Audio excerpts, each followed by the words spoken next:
What is up, and welcome to 3 in the Key. I am your host, Abby Walsh. I decided to step in front of the camera today to give you all a break for Ben.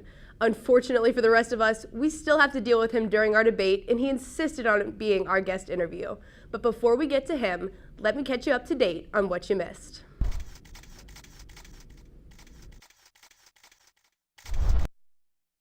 After it being announced that Adrian Peterson would not be returning to the NFL this season, Peterson has made a statement saying that he won't ever use a switch again. Peterson is remorseful for having injured his 4-year-old son while punishing him using a switch. Peterson will be out for at least the remainder of the season after he entered a no-contest plea to reckless assault of a child. Peterson said, quote, "I take full responsibility for my actions. I regret the situation. I love my son more than any one of you could even imagine." End quote. The winless streak has finally come to an end. The Oakland Raiders, after dropping 16 straight games over the span of 2 seasons, were able to knock off the streaking Kansas City Chiefs last night, 24-20. The 7-3 Chiefs fell behind 2 touchdowns until Alex Smith led the team to tie the game back up, but the efforts were unfortunately not enough.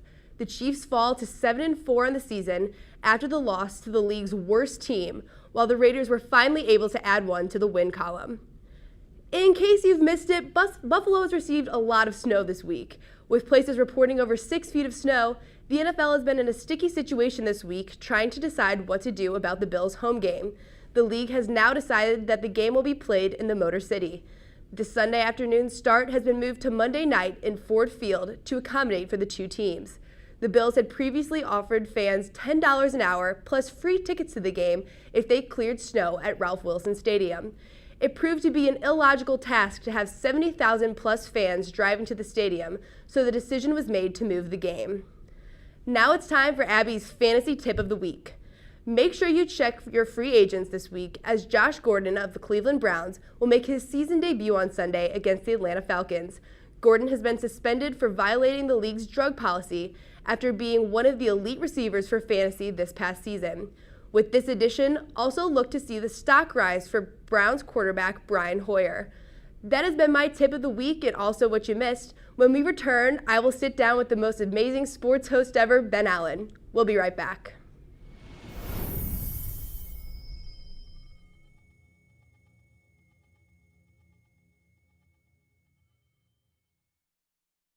And now we welcome our favorite host, Ben Allen. Ben, welcome. Thank you for joining me. Well, it was real short notice, but I was able to clear out a little time, so I'm glad I could be here for you guys. I am too. In case you don't know, I'm Ben's director, so I've spent a lot of time behind the scenes of 3 in the Key. But I guess I wanted to start this interview with asking you, what made you decide to start a sports talk show?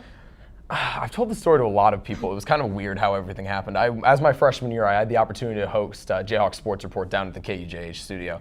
And after my freshman year, I got the opportunity to work out in Universal Sports Network out in Denver. And it was really funny. I like to think I just have all these weird epiphanies. And I actually walked out of church one day on a Sunday, and not a Tuesday, but on a Sunday. And it popped up one day. I was just like, you know what? I should host a sports show that's going to be a little bit different than just your average thing. I want to have debate in it. And the idea popped up that I would do this show. And ultimately, this is what's become of it. And unfortunately, I have these people around me all the time that drive me crazy, obviously, but it's a good show. We've been doing the show for almost a year now. We've made a lot of pretty big changes from the very beginning. What would you say your favorite change or the biggest progression that has been made so far? Besides putting you on air today so I don't have to have you direct? That's the biggest mistake. That was the biggest mistake. I think my favorite change that we've probably made is I really like the new set. I like this virtual set with the color, The bar was fun, but, I had to make it a little bit more professional because I know I had the dean and everyone else watching. So I decided to bring it up a little bit, a couple notches to make it a little bit more professional. I've liked the changes with it. I've loved that we added the debate. Yes. That was something that was really big. At first, we didn't have the debate, and when that came around, when we had Mike Vernon and Blake Schuster on it was just this really fun. It was a classic debate, and it was really fun with the white T-shirt and everything. Right. So. Would that be your favorite debate moment? That's probably my favorite debate moment, was because it was the first debate. We didn't really know what to expect, but we had these 2 people going at each other, and then we had Jeffrey Calvert on the middle part. He's right in this, just stuck in the middle between these 2 guys, just going crazy, and that was probably my favorite debate moment. So. And now that we're coming to the end of this semester, what can we say is going to happen to 3 in the Key in the future? Well, I have to unfortunately say this will be the second to last episode that we will have of 3 in the Key. You're breaking the viewers' hearts A little bit of right now. a break here for a second. Actually, one of our guests that we have on today, Mr. Blake McFarland, and I have decided we're going to team up and do our own sports show together next semester. We're not sure in what capacity that will be, but make sure you're looking out for that. But this, unfortunately, will be the second to last episode of 3 in the Key. So. Well, you're breaking all of our hearts. I have to assume that because I am the best director you could possibly ask for, that I will be asked back. Danny, can you hear me? Hello? Oh, okay. Well, that's who we're going to go with, the one who's directing today, actually. All right, well, we'll have to duke it out after the show. If you don't take my job as the host. Exactly. I'm doing a pretty good job you right now. You are doing quite well. Good job. I'm completely winging it. But I do have one more thing to say. This is from our favorite and one of our favorite fans, Hank Cavaniero. He says, Ben, what makes you believe that you are indeed taller than 5'6"? Oh, of course. I somehow knew this was gonna pop up today.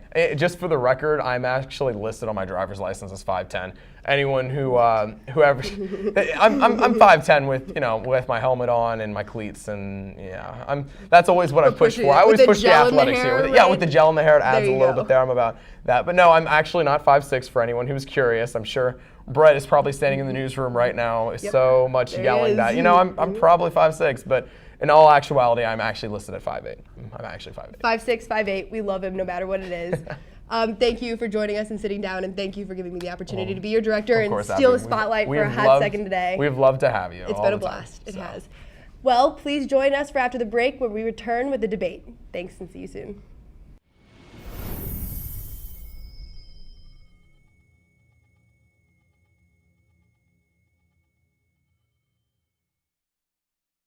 Welcome back to 3 in the Key. It is time for our debate. Joining us today are some fan favorites. We have back Blake McFarland, our aforementioned Ben Allen, and Shane Jackson. Guys, are we ready today? Oh, well, I was born ready for this. I know you have. Born ready. Calm down.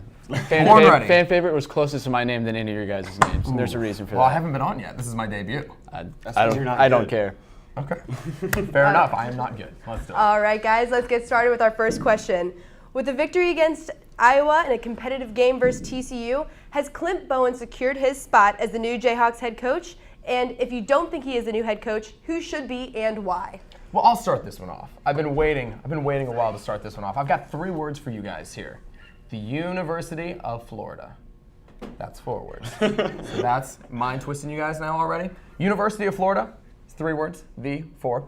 University of Florida is going to be the biggest reason why KU is not able to secure a big name. University of Florida just lost Muschamp. They're going to have any selection of any offensive coordinator or anyone that they absolutely want, which is all the jobs that we wanted from KU to get. We wanted them to get Frost. We wanted them to get somebody from anywhere else that has an offensive prowess. That's not going to happen now with this. But I also think at the same time, I think that Bowen has kind of proved to himself that he is the coach of this team. They've had 5 straight games with over 200 plus yards passing. That hasn't happened since 2011 when they only had back-to-back doing that. Now they've changed the entire dynamic of this team, always been a run team. They're 76 in the country, which I know is low, but that's 76 in the country and actually passing now. They're a better passing team than they are a rushing team now. So Ben, I actually do have 3 words for you of why Clint Bowen will get this job. He's a Jayhawk.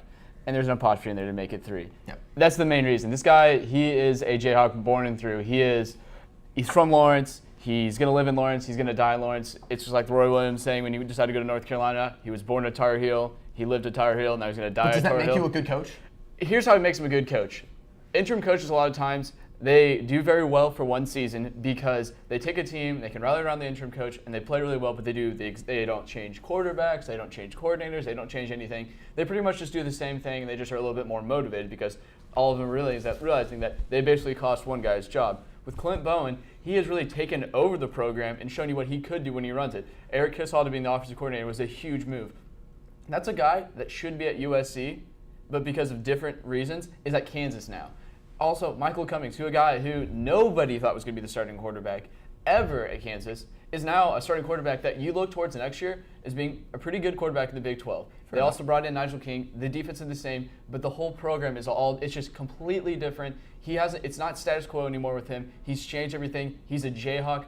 I don't see why you wouldn't give him a chance because Jim Harbaugh's not coming to Kansas and nobody else is, and I don't think the Florida job has anything to do with it. You don't think that? You don't think the opening at the biggest school? I don't think KU goes after the same candidates as them. And there was always going to be that job. Yeah. There's always going to be another school that's a more, I guess, awesome place to go to than Kansas. But that's just how we are right now. So what do you think of this question? What do you think of this question? Hey, Mark? stop I posting. hate That's to Abby's agree job. with Ben. I'm going to have to agree. I think Clint Bowen does deserve this job, mainly because the offenses really came alive. I remember a couple months ago when you had me on as an interview, I said I was a little wary of Clint Bowen being the head coach because of his offensive knowledge. I didn't think he had enough offensive knowledge. But Eric Kiesau being promoted to co-offense coordinator, this offense came alive. No, he's not co-offensive coordinator. He's the man. I mean, he's and at the calling end of the the shots. day, not to step in, Charles, let you Yeah. talk for a second, but a head coach really at the end of the day doesn't really need to know offense or defense that much. He needs to be a CEO of a football team and just be able to let people do their job. He's letting Eric Kiesau do his job, and Clint Bowen's doing his job as defensive coordinator. And as much as it's been stated, I think it hasn't been stated enough, Bowen does bring spirit to this Kansas football program. He's bringing it, making it fun once again. I mean, you saw them take number 4 TCU to the wire. I mean, this team is really coming ready to play, and for Bowen, and it's because of what Blake said. He is a Jayhawk. They really want to play for him. I mean, all these players are saying how they really want him to be the coach next year. All right, guys, I'm going to step in. I have 4 words for you. Blake Allen, or Blake, that's not even your name. Blake wins the point. Blake Allen, doesn't he get half a point? I felt Yeah, bad half a for point? Ben. Ooh. No half point for No, Ben. half point for me. Okay. All right, so That works. the football guy remember gets this the game. first point. Staying along with football, Mississippi State fell to spot number 4 after losing to Bama. Bama went from spot 5 to 1, keeping Florida State, an undefeated team, in spot number 3. This generated a lot of complaints about the subjectivity of the playoff committee's weekly ranking. I want to know if you guys think that this top 4 is the correct one, and what do you think about the committee's decision-making process? Well, people are always going to find a way to complain about the playoffs, whatever 4 teams are in the playoff situation. But I think these 4 teams are who should be in it right now.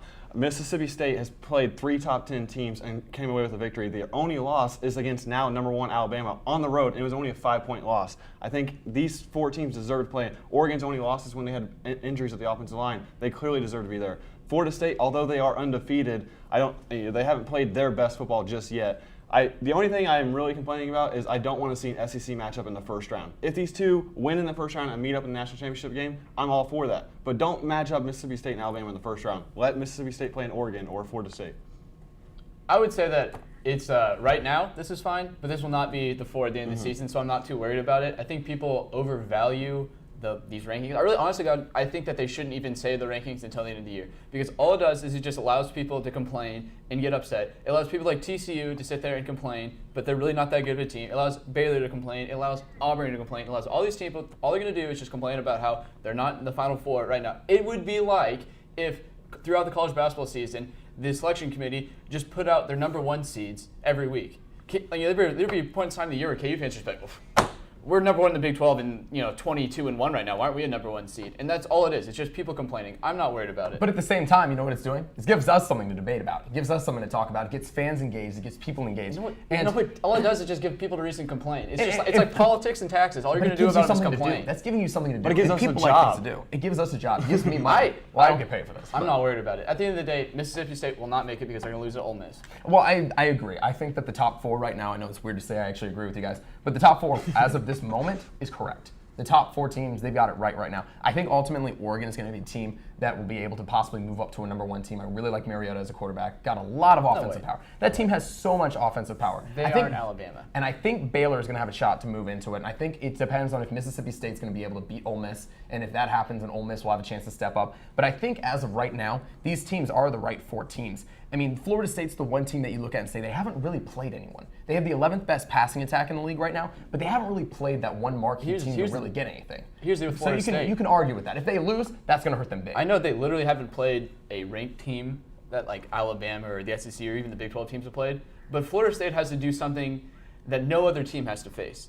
They have to face the burden of being the defending national champions. And every single team you play wants to be the guys that beat the champions. It's always in sport. When you play the team against the champion, you always play better. So Florida State has played the absolute best of any of these teams they've played. They've played the A-plus version of every team, and they've come through and all that, but they've handled so much adversity.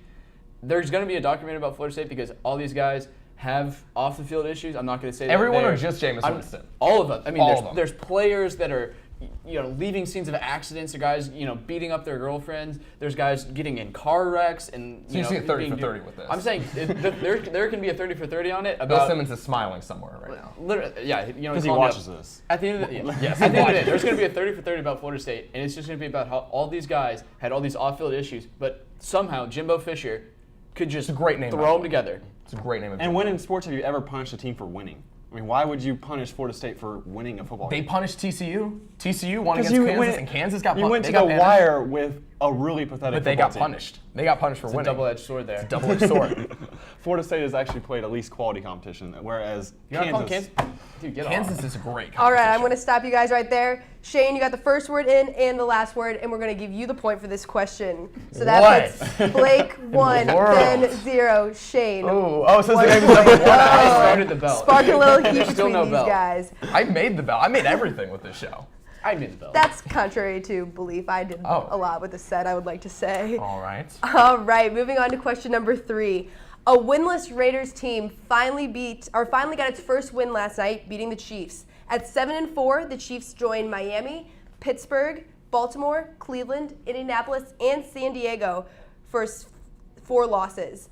So now the playoff bid is virtually up for grabs with all of these teams. I want to know who goes to the playoff and wins the AFC. The whole AFC? Yes. Like, goes to the Super Bowl? The whole AFC. Everyone gets it. About the Chiefs loss, that was the ultimate trap game ever. Like raining, you literally just beat the Super Bowl champs. It's raining in Oakland, which is a terrible place to go for Chiefs fans especially. And then you have Denver at home the next weekend. Ultimate trap game. So I'm not worried about them with the Chiefs. Chiefs are going to make it as a wild card team this year. And the next team that's going to make it is going to be the Pittsburgh Steelers. And unfortunately, that would mean that the Chiefs and the Colts would play in the first round of the playoffs again. And we all know what happens when the Chiefs and the Colts play in the playoffs. Clearly, they're going to lose that game. I picked the Patriots to come out of the AFC because they are the most complete team. And they also have the best quarterback in the league, which odds are when you have the best quarterback in the league. Peyton Manning's not that good this year. Tom Brady, he's still leading statistically, I believe, in passing and touchdowns. They kind of go off and on each year. Also, he has way better receivers. Can you name any better than Julian Edelman and Ron Gronkowski? How good were the receivers on Denver when he first came there? They were guys. Tim Tebow was Tim Tebow was there. He was a tall guy, but they really only added one guy onto their receiving core, and they've lost one guy as well. Yeah. They added Emmanuel Sanders, who they added Wes Welker, who used to be Tom Brady's wide receiver. A Wes Welker who doesn't do anything. But he doesn't play. That used to be Tom Brady's. Then that makes Brady even better now because he doesn't have Welker. If you're saying Welker's good, but he's old now. Just is talk. What I'm saying. He's old. Oh, you want me to talk now? Patriots are going to make it out of the AFC. All right. Well, I will agree with you on that point. I think the Patriots right now are the best team. I think they're the best team, along with Denver being B+, maybe for the second best team in that league right now.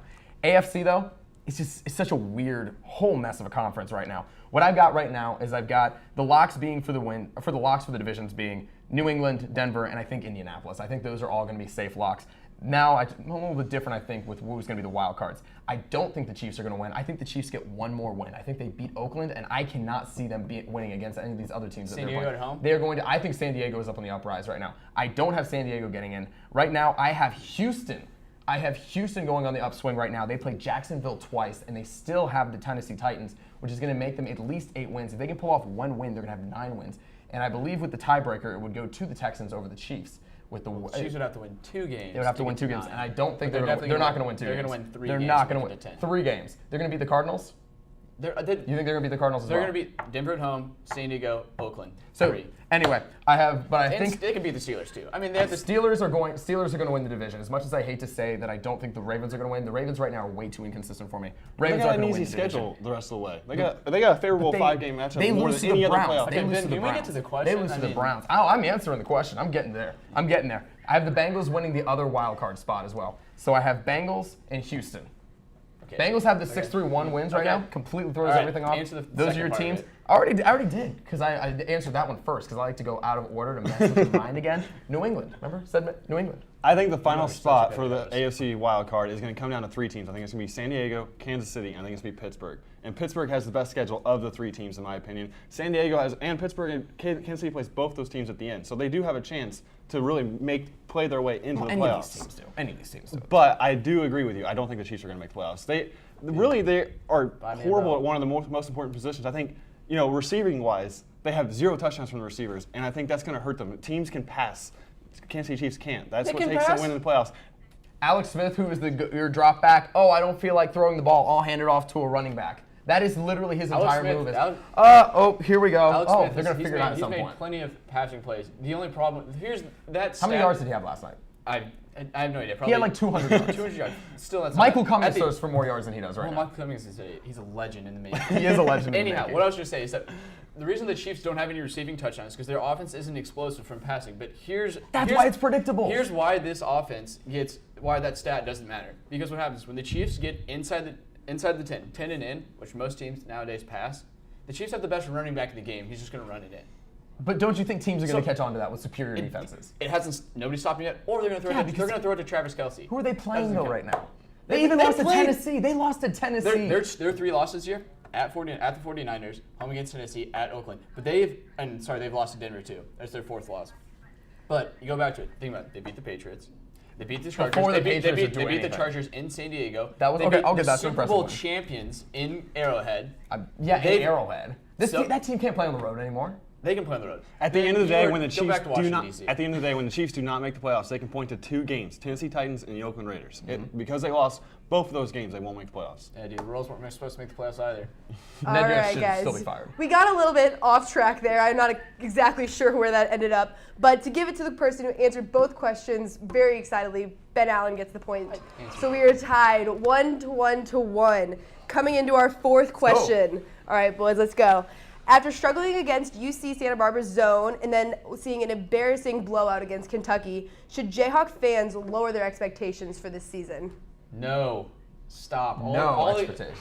One of the most frustrating things as a sports fan in the world are KU basketball fans. And here's why. There's so many of them that are ridiculous. That are just ridiculous. And you're like, well, if we don't win the national championship, we should fire Bill Self. Here's the deal.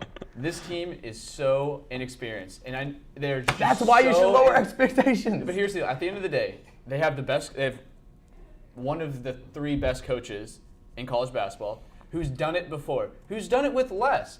Mind you, 05-06, you had Mario Trump. You had a starting lineup of almost all freshmen. That team won the Big 12, won the Big 12 tournament, made it as a 4 seed. This team has so much more talent and experience than that team did. The Big 12 and college basketball is better. That team won. That core of that team went on to win a national championship, Shane. So I'm kind of sorry. I mean, they're also known as one of the best teams to win a national championship. So I'm kind of sorry. But from that year, your point doesn't make any point. They all got better. That year was really good. That year had LaMarcus Aldridge in the NCAA. Sorry. At the end of the day, here's the deal. Kansas is very talented. They have a coach who can develop things. Kentucky is the 2nd tallest team in the NBA. I don't care about Kentucky. They could run the table. I'm fine with that. That loss, 30 points. Yeah, it was embarrassing, but this is a team that has no idea how to run an offense or play defense right now. Right now. Yes. Here's the deal. It's November 21st. I'll worry about our offense and defense by January. That's my hard deadline on when KU should be better. At the end of the day, they have the best coach. They have talent out the wazoo, and they have a team. They have a core group of guys that have been there before, and there's just a culture at Kansas that you have to get better. They have to get better.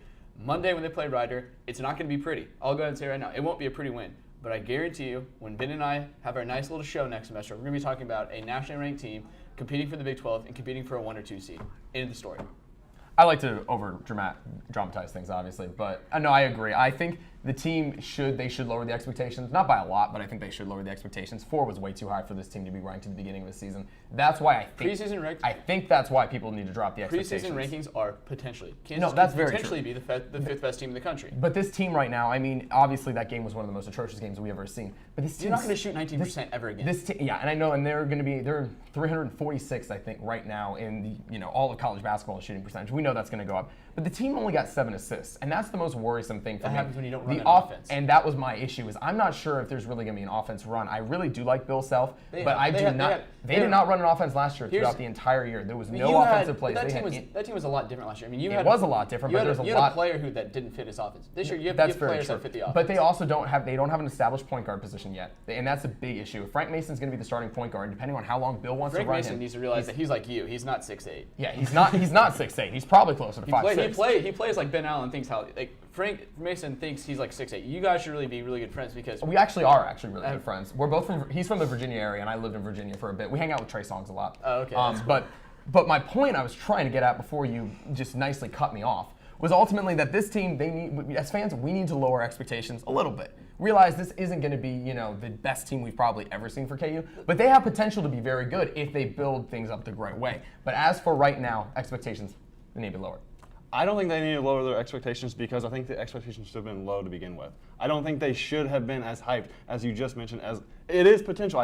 I don't doubt Bill Self. I think this team is going to be really good by the end of the year. But at the same time, I think this Big 12 is a lot better than it was last year, and it was really good last year. So this year it's going to be really tough, I think, to win that 11th conference championship in a row. I think college basketball in general is really good, as you saw with Kentucky, Duke, and Michigan State teams the other night. They're all really good. Both. That was a sloppy game. But they are all really good teams. You can tell that. If Kansas would have played Duke, it would have been a much closer game. If they played Michigan State, they'd probably win that game. Yeah.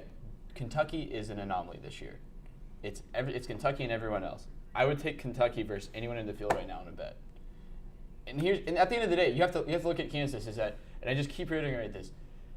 He's done it before. Bill Self's done it with less experience, with less talent, with a harder schedule. 2012, that team, far less talented, far less experience. I mean, Tyson Taylor was running a team for the first time in his life. Thomas Robinson was a star. He hadn't started the year before.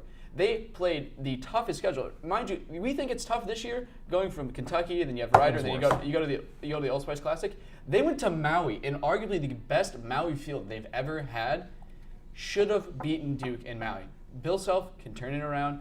The offense will get run. They're going to play defense. My only question is this going to be Bill Self's first team to run more of a triangle and two in games? Because they have the athletes for it. They have the athletes for it, and they can't rebound. And if you play a triangle and two, I know zones, you don't actually rebound better, but it gives you the ability to stop the diagonal cuts. One thing to be optimistic about, this defense is a lot better than it was last year. Although you don't have a rim protector, I think, I like the trap out there at the perimeter because I think you got athletes out there at the wings that can really create chaos and cause turnovers. Before we get into debate about plays and how Coach Self should coach his team, we're going to keep things moving along here. We're going to give the point to Blake because in Bill Self we trust. That it's 2-1. Suck-up points. 1. Suck-up points, maybe. You should probably try harder. I'm the one picking over here. All right, last question, guys. Wrap it up. Go quick. The Sixers are freaking terrible if you haven't been watching. If the Sixers played Kentucky, who would win? Kentucky wins. Kentucky wins 4 out of 7. This is how bad this team is right now. They are arguably going to be one of the worst teams of all time. They're not as bad as the 2012 Bobcats, who had the lowest winning percentage of all time, which was 9 wins? Yeah, it was 9 wins. They had a 106 winning percentage, which is god awful. I just want to throw out a little fun fact here because I like to look up old fun facts here. 1948, there was a team. They were called the Steamrollers. They're from Providence.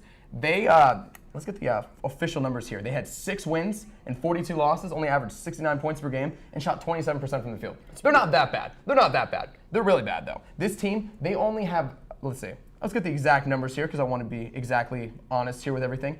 They only have 1 player on their active roster right now that has more than 2 years of experience. They only have 5 guys on the team that were taken in the first round and only 3 active right now.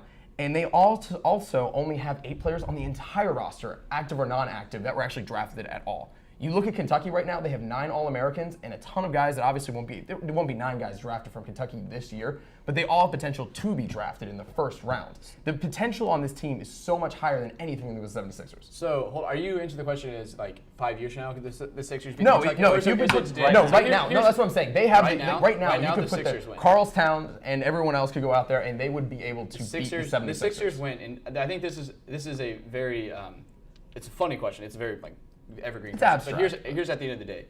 The 76ers have a full roster of 15 guys who are good enough to play in the NBA. Kentucky has a full roster of 15 guys. You're arguing they're good enough to play in the NBA. They couldn't play anywhere else. And 10 of them are possibly good enough to play in the NBA. Possibly good enough. At the end of the day, the Sixers win. In professional teams, every single person on that team would have been the best player on their college team. But half those players would not be able to make an NBA roster any other team. There is no way Kentucky can beat the 76ers. Who's going to guard Nerlens Noel? Who's going to guard He only averages 6 points in the NBA. No, Kentucky can't match up in the NBA, not nothing college basketball. Yeah. He would not be able. Willie Cauley-Stein would be able to go out there and defend him better. They played together. They played together. Way better than he was younger at the time. If you I went to high school with Cauley-Stein. I can tell you right now, he can't guard Nerlens Noel. I watched him play really bad high school basketball. Every day, the 76ers are getting beat up by NBA players. Kentucky is just going to have their way with just college players. A lot of these players won't be playing in the NBA. There's no way. There's men and there's boys. There's no way that Kentucky can beat the 76ers. Think about this for a second, though. Half their team wasn't drafted. Half of this team will be drafted from Kentucky. But they're still good enough to be in the NBA. To be in the NBA on a team that could not possibly win a game this year. They are that bad. You know what the Papa John's deal is right now? If they get 90 points, you get 50% off your pizza. Not if they win, not if they lose. Well, if they do lose, you get it. If they just get 90 points, you get 50% off pizza. I'm just telling you, it's professional. Let's go to versus Philadelphia. amateurs.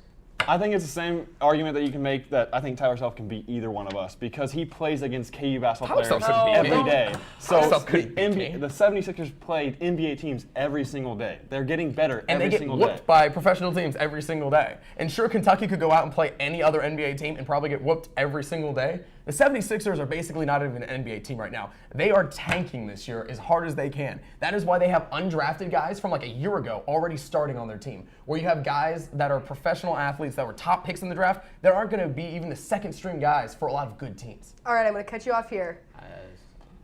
Here on 3 in the Key, we like to bring up debate and we like to fight with each other. That's the atmosphere of the show. So, with 2 points, we give it to our host, Ben Allen. His one time on the debate, he gets the victory. He can now hold it over everyone else. This is not rigged. This is life. Blake and Shane, is life. thank you so much for coming on today and for debating with us. Ben, Good try. Congratulations. Thank you, Abby. Thank you. Thank you so much for joining us on 3 in the Key this week. Next week is Thanksgiving, so we won't be here, but we will be back with one more show for this semester, 2 Fridays from now. Thank you so much. Have a great Thanksgiving, everyone.